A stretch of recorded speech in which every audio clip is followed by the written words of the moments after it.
ಮಾತಾ ಕಿ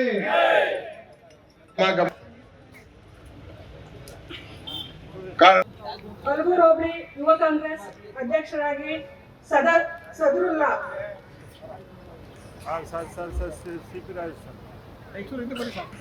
ಈ ಕಡೆ ಅಲ್ಲೇ ಹಿಂದ್ಗಡೆ ಇತ್ತಡೆ ಅಲ್ಲೇ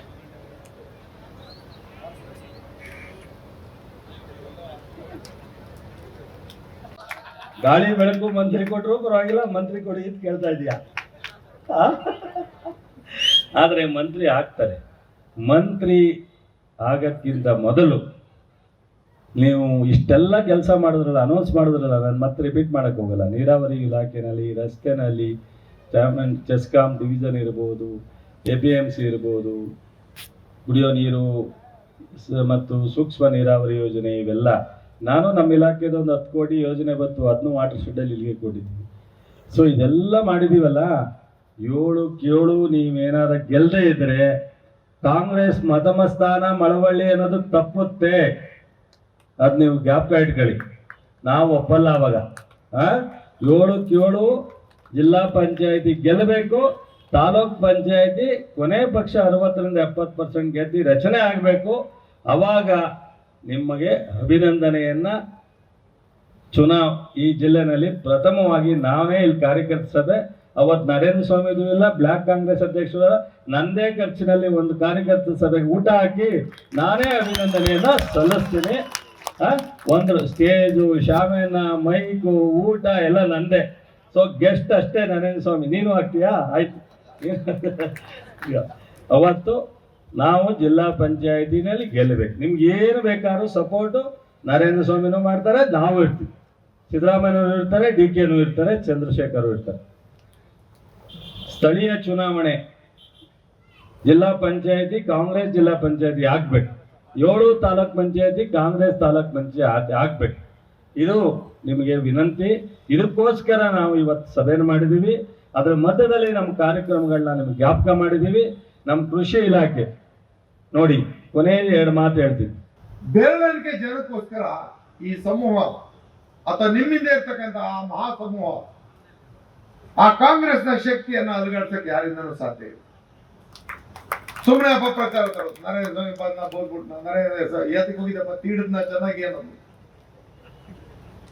ಕಾರ್ಯಕ್ರಮಗಳ ವಿಚಾರದಲ್ಲಿ ಯಾರು ಚರ್ಚೆ ಮಾಡಿದ್ದೇನೆ, ಅಭಿವೃದ್ಧಿ ವಿಚಾರದಲ್ಲಿ ಚರ್ಚೆ ಮಾಡಿದ್ದೇನೆ, ಸರ್ಕಾರದ ಬದ್ಧತೆ ಮತ್ತು ಜವಾಬ್ದಾರಿಯನ್ನ ಅರ್ಥೈಸ್ಕೊಳ್ತೇನೆ, ಜನಮಾನಸದಲ್ಲಿ ವಿಚಾರವನ್ನ ನಾವು ಚರ್ಚೆ ಮಾಡಿದ್ದೇವೆ. ಯಾವ ಮಳವಳ್ಳಿ ಪಾಟ್ನೆ ಕುಡಿಯ ನೀರು ಯೋಜನೆ ಹಿಂದಿನ ಸಾಲದಲ್ಲಿ ಸಿದ್ದರಾಮಯ್ಯ ಕಾಲದಲ್ಲಿ ತಂದು ಕೊಟ್ಟಿದ್ದಂತ ಯೋಜನೆನ ಕೆಲಸ ಆಗೋಯ್ತು ಅಂತ ಬಿಲ್ ಕೊಟ್ಬಿಟ್ಟಿದ್ರು 71 ಕೋಟಿಗ. ಅದು ಇನ್ನೂ ಪೂರ್ಣನೇ ಆಗಿಲ್ಲ. ಇವತ್ತಿಗೂ ಬಿಡದೇನೆ ಮಿಸ್ಸಿಂಗ್ ಲಿಂಕ್ ಎಲ್ಲ ಈಗ ಮಾಡಿಸ್ತಾ ಇದ್ರು. ಕಿರ್ಗಾವ್ ಬೋವಳಿಗಳು ಕುಡಿಯೋ ನೀರಿನ ಯೋಜನೆ ಎಕ್ಕಡಿಸ್ಬಿಟ್ಟಿದ್ರು. ಈಗ ಬನ್ನೂರಿಂದ MS ಪೈಪ್ ಲೈನ್ ನ ಮಳವಳ್ಳಿಗೆ ಕನೆಕ್ಟ್ ಮಾಡ್ತೀವಿ. ಈಗ ZPT1 ZPT2 ಕಂಪ್ಲೀಟ್ ಮಾಡಿ ZPT3 ಒಂದಕ್ಕೆ ಜಾಗಕ್ಕೆ ಸರ್ಕಾರದಿಂದ ಅನುಮೋದನೆ ಕೊಟ್ಟು ಇವತ್ತು ಅದನ್ನು ಕೂಡ ಕಂಪ್ಲೀಟ್ ಮಾಡುತ್ತಾರೆ. ಜಲಧಾರಿ ಮುಖಾಂತರ ಕಸ್ಬಾ ಮತ್ತು ಅಲ್ಗೂರ್ ಹೋಬಳಿಯ ಎಲ್ಲ ಗ್ರಾಮಗಳಿಗೆ ಕುಡಿಯುವ ನೀರಿನ ಕಾವೇರಿ ಕುಡಿಯುವ ನೀರಿನ ಯೋಜನೆ ಈಗ ಗುದ್ಲಿ ಪೂಜೆ ಮಾಡಿ ಸಿದ್ದರಾಮಯ್ಯನವರ ಕಾರ್ಯಕ್ರಮದಲ್ಲಿ ಅದನ್ನ ಉಪಮುಖ್ಯಮಂತ್ರಿಗಳ ನೇತೃತ್ವದಲ್ಲಿ ಅದನ್ನು ಗುದ್ಲಿ ಪೂಜೆ ಮಾಡಿದ್ರು. ನಮ್ಮ ಸರ್ಕಾರ ಬರೋದಕ್ಕೂ ಮೊದಲೇ ಹಿಂದಿನ ಸರ್ಕಾರದಲ್ಲಿ ಹನಿ ನೀರಾವರಿ ಯೋಜನೆ ಪುರಿಗಾಲಿ ಹೆಸರಿನಲ್ಲಿದೆ ಅಷ್ಟೇ, ಪುರಿಗಾಲಿಗಲ್ಲ. ಬಿಜಿಪುರ ಹೋಬಳಿಯ 30,000 ಎಕರೆ ಪ್ರದೇಶಕ್ಕೆ ವಿನೂತನವಾದಂತಹ ಯೋಜನೆಯನ್ನು ತಂದುಕೊಟ್ರು. ನಾನು ಈ ವಿಚಾರದಲ್ಲಿ ನಮ್ಮ ಕಾರ್ಯಕರ್ತರ ಮುಖಂಡರ ಜೊತೆ ದಿನ ಸಂಘರ್ಷ ಮಾಡ್ತೀನಿ. ಕಾರಣ ಯಾಕೆ? ಆ ಯೋಜನೆ ಮಾಮೂಲಿ ನೀರಾವರಿ ಯೋಜನೆ ಅಲ್ಲ. ಈ ಯೋಜನೆ 10 ಸಭೆ ಸಮಾರಂಭಗಳಲ್ಲಿ ನಾನು ಮಾತಾಡಿದ್ದೀನಿ. ಪದ್ಧತಿಯನ್ನು ಮಾಡಿದಾಗ ಆಹಾರ ಸಂಸ್ಕರಣಾ ಘಟಕದ ಮುಖಾಂತರ ವಾಣಿಜ್ಯ ಬೆಳೆಗಳಲ್ಲಿ ಸಾವಯವ ಕೃಷಿಯನ್ನು ಅಳವಡಿಸಿಕೊಂಡು ಯಾವ ರೈತ ಬರಡು ಭೂಮಿನಲ್ಲಿ ಮಳೆ ಬಿದ್ರುಂಟು ಮಾಡಬಂತ ಇಲ್ಲೋ ಅಂತ ನೋಡ್ತಿದ್ದಂತ ಕಾಲನ ಬದಲಾಯಿಸಿ ಕೃಷಿ ಇಲಾಖೆ ಸಚಿವರು ಇಲ್ಲಿದ್ದಾರೆ. ಇಡೀ ಕರ್ನಾಟಕದಲ್ಲ, ರಾಷ್ಟ್ರದಲ್ಲಿ ಎಲ್ಲೂ ಇಲ್ಲದೆ ಇರ್ತಕ್ಕಂಥ ವಿನೂತನ ಯೋಜನೆಯನ್ನು ಇಲ್ಲಿ ತಂದಿರೋದು. ಬಿಜಿಪುರ ಹೋಬಳಿಯನ್ನು ಮುಖಂಡ್ರೆ ರೈತರ ಹತ್ರ ಹೋಗಿ ವಿಚಾರವನ್ನು ಚರ್ಚೆ ಮಾಡೋದಕ್ಕೆ ತಮ್ಮ ಅಸಹಕಾರವನ್ನು ತೋರಿಸ್ತಾರೆ. ಅದನ್ನು ನೋಡಿ ನಾನು ಬೇಸರ ಪಡೋದು ನಿಜ. ಪಕ್ಷವನ್ನ ಸದೃಢವಾಗಿ ನಿಲ್ಲಿಸಲಿಕ್ಕೆ ಕಾರಣೀಭೂತರಾದಂತ ನಿಮ್ಮಗಳ ಚುನಾವಣೆ ಪ್ರಾರಂಭ ಆಗಿದೆ. ಆ ಚುನಾವಣೆಯಲ್ಲಿ ನಮಗ್ ಗೊತ್ತಿಲ್ಲ ಯಾವ ಮೀಸಲಾತಿ ಆಧಾರದ ಮೇಲೆ ಯಾರ್ಯಾರಿಗೆ ಅವಕಾಶ ಸಿಗುತ್ತೆ ಸಿಗಲ್ಲ ಅನ್ನೋದು. ಅದಕ್ಕೆ ನಮ್ಮ ತಂಡವನ್ನ ಸಜ್ಜು ಮಾಡಬೇಕು ಅನ್ನೋದಕ್ಕೋಸ್ಕರ ನಾವು ಇವತ್ತು ಈ ಕಾರ್ಯಕ್ರಮವನ್ನ ಆಯೋಜಿಸ್ತಾ ಇರ್ತಕ್ಕಂಥ ಜೊತೆಗೆ ಪಕ್ಷ ಕೊಟ್ಟಂತ ಕಾರ್ಯಕ್ರಮ. ನಮ್ಮ ಸರ್ಕಾರ ಬಂದು 2 ವರ್ಷ ಆಗಿದೆ.